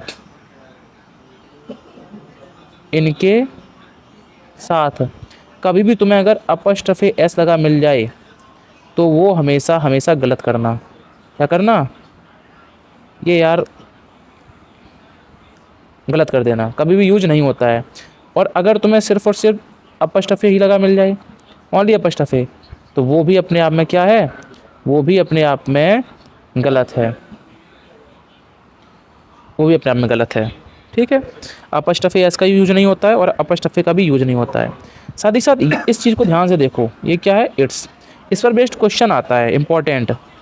कभी कभी तुम्हें ऐसा लिखा मिलेगा इट्स, और कभी कभी लिखा मिलेगा इट्स। इसको हम प्रोनाउन चैप्टर में अच्छे से पढ़ेंगे, बट फिर भी बता दे रहा हूँ मैं यहाँ पे तुम्हें। तो ये जो इट्स है ना, ये जो इट्स है, ये कॉन्ट्रैक्शन फॉर्म है। कॉन्ट्रैक्शन होता है मतलब छोटा रूप होता है, एब्रीविएशन होता है। किसका होता है? ये कॉन्ट्रैक्शन फॉर्म है। तो बात करूँ इसकी एक्सपेंडेड फॉर्म की, मतलब अगर इसको खोल दूँ मैं तो ये क्या बनेगा? इसके एक्सपेंडेड फॉर्म की बात करूँ, अगर इसको खोल दूँ तो ये होता है तुम्हारा 3, या तो इट इज, या फिर इट हैज, या फिर इट वॉच। मतलब इट इज को भी तुम इट्स लिख सकते हो, इट हैज को भी ये वाला इट्स लिख सकते हो, इट वॉच को भी ये वाला इट्स लिख सकते हो। ठीक है, ये तो हो गया सब्जेक्ट और वर्ब का कॉन्ट्रैक्शन फॉर्म। ये वाला इट्स क्या है? ये इट्स बताता है पोजेसन। क्या बताता है? पोजेसन बताता है, अधिकार बताता है। जैसे मैंने कहा था राम की कार, राम्स कार, तो राम का पोजेसन था ये। अब अगर मैं कह दूं कार है मेरे पास एक, इस कार का एक दरवाज़ा है, तो इस दरवाजे पर किसका अधिकार है? कार का अधिकार है। तो इसका पोजेसन दिखाना है तो मैं क्या बोलूँगा? I have a car, it's door. मतलब ये इट क्या बोलेगा फिर? इसका डोर। समझ गए? निर्जीव वस्तुओं के लिए जो पोजीशन दिखाता है, किसके लिए? निर्जीव वस्तुओं के लिए। वहाँ पर यूज किसका करते हैं? इट्स वाले, इस वाले इट्स का करते हैं, निर्जीव वस्तुओं का। ठीक है, वहाँ पर यूज करेंगे हम ITS वाले इट्स का, अपॉस्ट्रोफी नहीं आएगा। तो कुछ एग्जांपल देता हूँ जिससे बातचीत और क्लियर हो जाएगी तुमको और मज़ा आ जाएगा सुपर डुपर। एक एग्जांपल लिखता हूँ मैं यहाँ पर।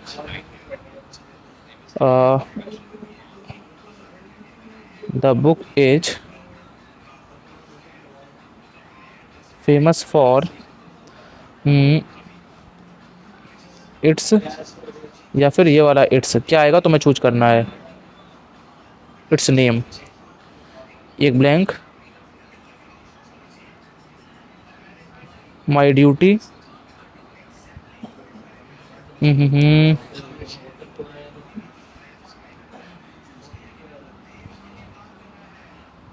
Teach you. Okay,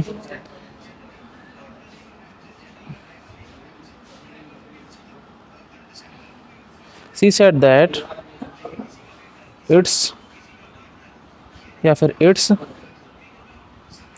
her fault. एक बार नाउन कंप्लीट करेंगे, फिर नाउन की बेहतरीन प्रैक्टिस भी करेंगे हम लोग।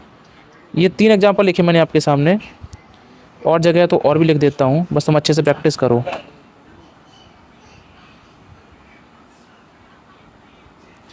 माई ब्रदर इन लॉस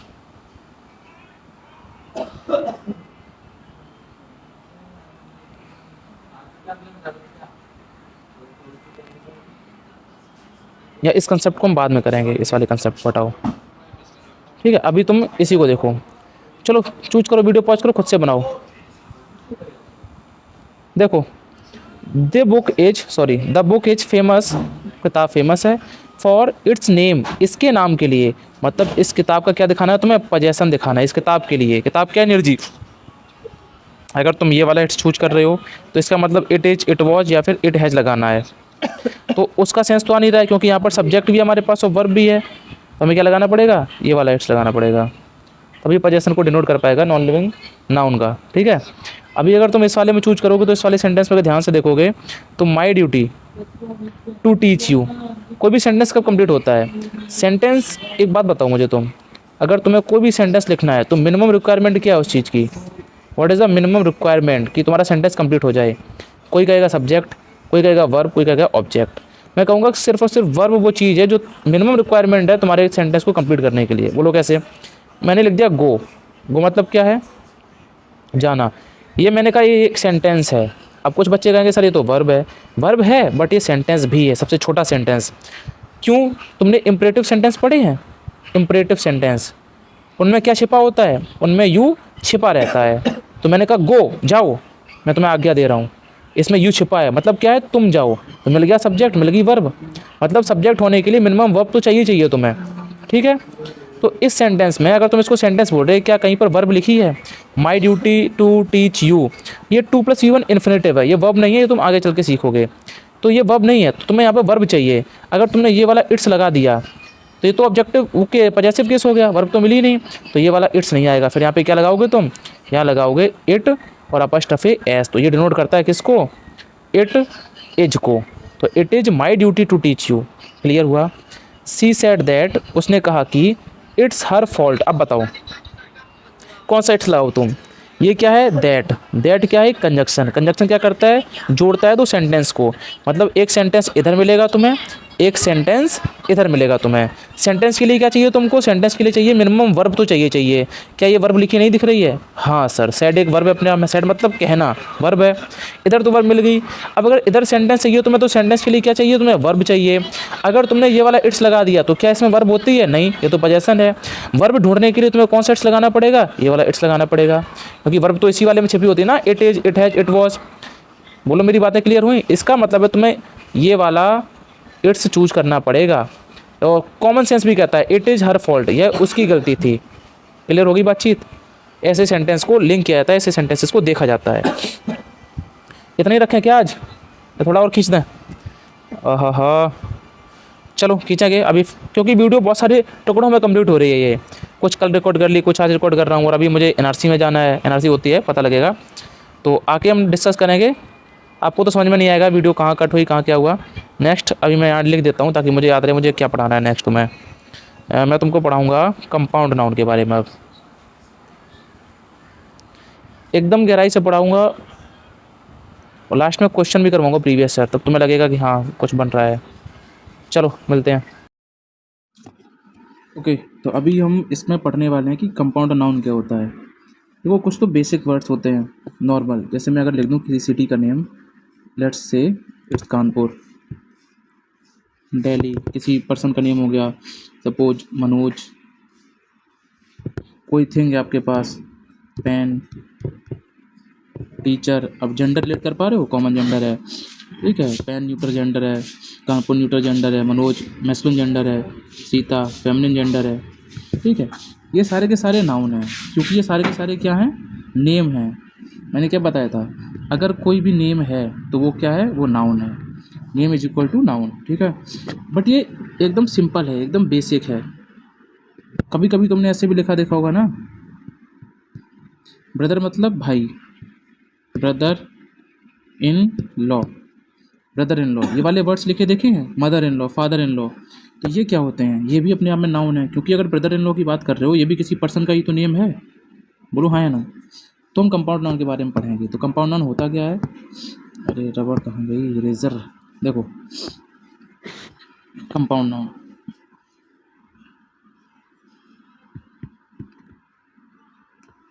इंग्लिश में लिखूँ हिंदी में लिख दूँ?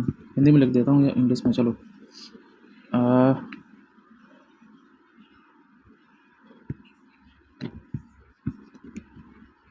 when we add more than two different words together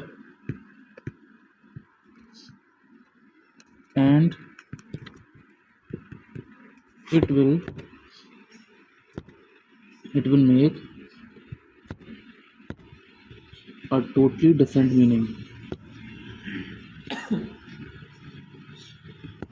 different meaning, जब हम दो से ज़्यादा शब्दों को, अलग अलग शब्दों को एक साथ जोड़ दें और उनका कम्प्लीटली अलग मीनिंग निकलने लगे, तो उसको बोलते हैं कंपाउंड नाउन। जैसे फॉर एग्जांपल मदर, मदर मतलब माँ, सबको पता है ये एक वर्ड है। अब इन क्या होती है? प्रेपोजिशन होती है, आगे पढ़ेंगे हम लोग। इसका मतलब होता है मैं, और लॉ मतलब होता है कानून। तीनों का अलग, अगर तुम इंडिविजुअल मीनिंग देखोगे वो अलग अलग निकलेगा। मदर मतलब माँ, इन मतलब मैं, और लॉ मतलब कानून। बट इसका कंप्लीट मीनिंग देखोगे तो इसका मतलब क्या निकलता है? सासू माँ। क्या निकलता है? सासू माँ। अगर कंप्लीट मीनिंग देखोगे, पूरे का एक मीनिंग देखोगे तो इसी को बोलते हैं कंपाउंड नाउन। अब रिश्ते वाले तो तुम्हें पता है, brother in law, father in law, sister in law, mother in law. क्या इनके अलावा भी और कुछ हो सकते हैं? क्या इनके अलावा कोई और वर्ड हो सकते हैं? इसमें बेसिकली क्या होता है कि कई सारे एलिमेंट जुड़ते हैं। जैसे मैं कह दूँ element 1 plus element 2 plus element 3, ऐसे करके करके ना वर्ड जुड़ते हैं। देखो पहला एलिमेंट ये रहा, दूसरा ये रहा, तीसरा ये रहा। जैसे मैं कह दूँ member of parliament, member of parliament, तो ये भी अपने आप में एक कंपाउंड नाउन है, क्योंकि मेंबर मतलब सदस्य, ऑफ मतलब का, पार्लियामेंट मतलब संसद का। तो संसद का सदस्य, तो ये कोई व्यक्ति होगा, कोई पर्सन है, उसी का तो नाम है कि ये मेंबर ऑफ पार्लियामेंट है। मतलब ये भी वर्ड अपने आप में क्या है? नाउन है। बट ये सिंगल वर्ड नहीं है। पहला एलिमेंट, दूसरा एलिमेंट, तीसरा एलिमेंट, तीनों का मीनिंग अलग अलग था। तीनों को एक साथ बोला हमने तो वो अलग मीनिंग कन्वे कर रहा है, ठीक है। इनको बोलते हैं कंपाउंड नाउन। अब कंपाउंड नाउन का एक कंसेप्ट आता है पजेसिव केस के साथ में, वो तुमको समझना है, ठीक है, वो यहाँ पे नोट एक रूल लगा के लिख दे रहा हूँ मैं। रूल क्या है कि अगर तुम्हें कंपाउंड नाउन का प्लूरल बनाना है, प्लूरल बनाने के लिए, अच्छा किसी भी नाउन का प्लूरल कैसे बनाते हो, उसके लास्ट में ऐसे एस लगा करके, तो हम इसके लास्ट में भी ऐसे एस लगाएंगे। प्लूरल बनाने के लिए एस या फिर ई एस, और इसको करता हूँ मैं बॉक्स में बंद। भाई ऐसे एस ये तो लगाओगे, कहाँ लगाओगे, हमेशा मेन वर्ड में लगाते हैं, मेन वर्ड में लगाते हैं।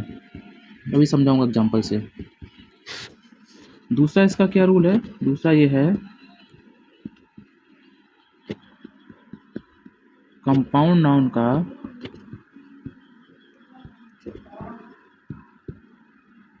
पोजेशन दिखाने के लिए,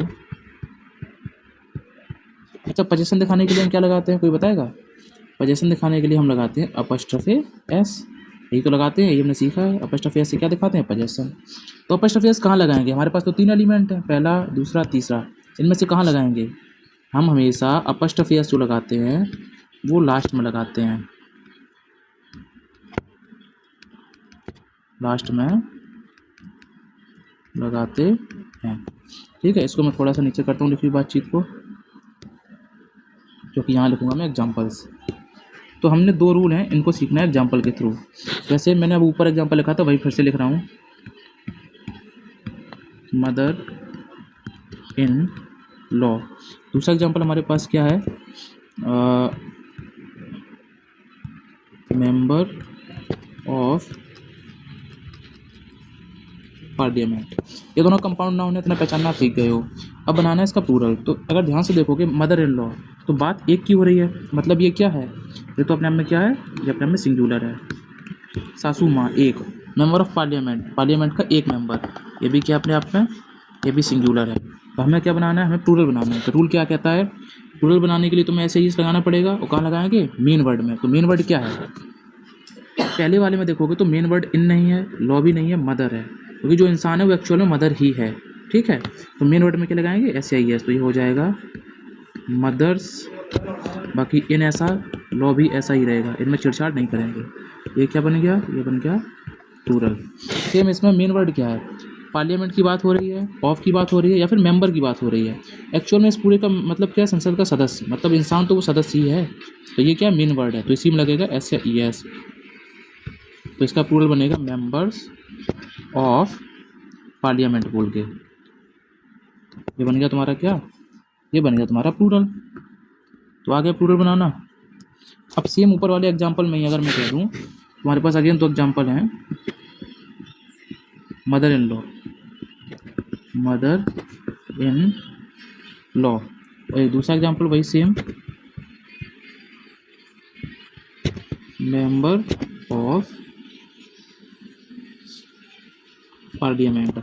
इनका पोजेशन दिखाना है, मतलब पोजेशन क्या, इनके पास हो सकता है कोई कार है, अगर कोई कार है, और इनके पास कोई एक बस है, चलो बस से चलते हैं, बड़े लोग हैं। इनका पोजीशन दिखाना है कि जो मदर इन लॉ है इनका अधिकार है इस कार पर, यानी तुम्हें बोलना है सासू माँ की कार। मेंबर ऑफ पार्लियामेंट जो है, संसद का सदस्य जो है, उसके पास एक बस है, तो तुमको बोलना है संसद के सदस्य की बस, ऐसा तुम्हें सेंस कन्वे करना है। तो कैसे करोगे, तो हमें पता है एस या ई एस नहीं बल्कि अपस्ट्रॉफी एस लगा करके करते हैं। अपस्ट्रॉफी एस कहाँ लगाओगे, रूल क्या कहता है, यही पढ़ना है। अपस्ट्रॉफी एस हमेशा लास्ट में लगाते हैं। तो ऐसे केस में तुमको कुछ नहीं सोचना है, मेन वर्ड कहाँ है, मिडिल में लगाएं, कहाँ लगाएं, क्वेश्चन में तुमको देगा, वो यहाँ पे लगा देगा अपस्ट्रॉफी एस, मदर्स इन लॉ कार, यहाँ लगा देगा अपस्ट्रॉफी एस, तो गलती है, वो एरर बनता है। अपस्ट्रॉफी एस कहाँ लगाओगे, हमेशा हमेशा लास्ट में, हमेशा कहाँ लगाओगे, लास्ट में, इसमें सोचना ही नहीं है तुम्हें। दोनों रूल क्लियर हो गए, बोलो हाँ या ना। कुछ एग्जांपल दूँ मैं, चलो कुछ एग्जांपल लिखता हूँ, उनसे बातचीत को आगे बढ़ाएंगे। चलो देखो कुछ एग्जांपल लिख दिए, इनको सॉल्व करेंगे साथ में, देखते हैं क्या कहते हैं एग्जांपल्स। पहला क्वेश्चन आप पढ़ रहे हो तो उसमें लिखा है my brothers in law car was stolen. तो तुमको मीनिंग समझ में आता है कि मेरा जो ब्रदर इन लॉ है उसकी कार चोरी हुई है, मतलब ये जो कार है वो कार किसकी है, ब्रदर इन लॉ की। ब्रदर इन लॉ क्या है अपने आप में, कंपाउंड नाउन है। कंपाउंड नाउन का पोजेसन दिखाना है, इस कार पर अधिकार दिखाना है। पोजेसन दिखाने के लिए ये वाला रूल देखो लिखा है कि अपॉस्ट्रोफी एस कहाँ लगाते हैं, हमेशा लास्ट में लगाते हैं, जबकि इन्होंने कहाँ लगा रखी है, मेन वर्ड के साथ में। तो ये बातचीत अपने आप में गलत है, ये क्या है, गलत है। तो हम अपॉस्ट्रोफी एस कहाँ लगाएंगे, हम लगाएंगे यहाँ पर। बोलो क्लियर हुआ, ठीक है, लास्ट में लगा दिया। तो my brother in law's car was stolen, ये सही सेंटेंस हो जाएगा। क्वेश्चन बनता है यहाँ से, तो थोड़ा अच्छे से पढ़ना। नेक्स्ट क्वेश्चन में दिमाग लगाओ, the members of parliament election will be held. तो मतलब तुम्हें समझ में आ रहा है कि पार्लियामेंट का मेंबर बनने के लिए जो इलेक्शन होंगे वो अब भविष्य में होंगे, अभी हुए नहीं है। ये जो member of parliaments election will be held, तो यहाँ पर जो इलेक्शन है वो किसके लिए हो रहे हैं, इस मेंबर ऑफ पार्लियामेंट के लिए। पार्लियामेंट इलेक्शन नहीं है, ऑफ के नहीं है, मेंबर के भी नहीं है, इस कंबाइंड वर्ड के, जो कंबाइंड वर्ड है मेंबर ऑफ पार्लियामेंट, इसके इलेक्शन होने हैं ये। मतलब क्या है, मतलब ये है कि इस पूरे वर्ड का पोजेसन दिखाना है इस इलेक्शन पर।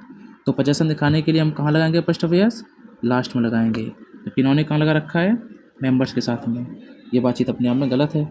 अगला है राम माई neighbours house. Ram vocative case में आया है, वोकेटिव केस पढ़ाया था स्टार्टिंग में, वही है राम, जो कि माई neighbours house was set on fire, मेरे पड़ोसी का घर, राम जो है वही पड़ोसी है, मेरा पड़ोसी कौन है, राम है, और इसी का घर क्या है, आग लग गई उसके घर में, ठीक है। तो घर पर पोजेसन किसका है, किसका घर है, नेबर का घर है, ठीक है।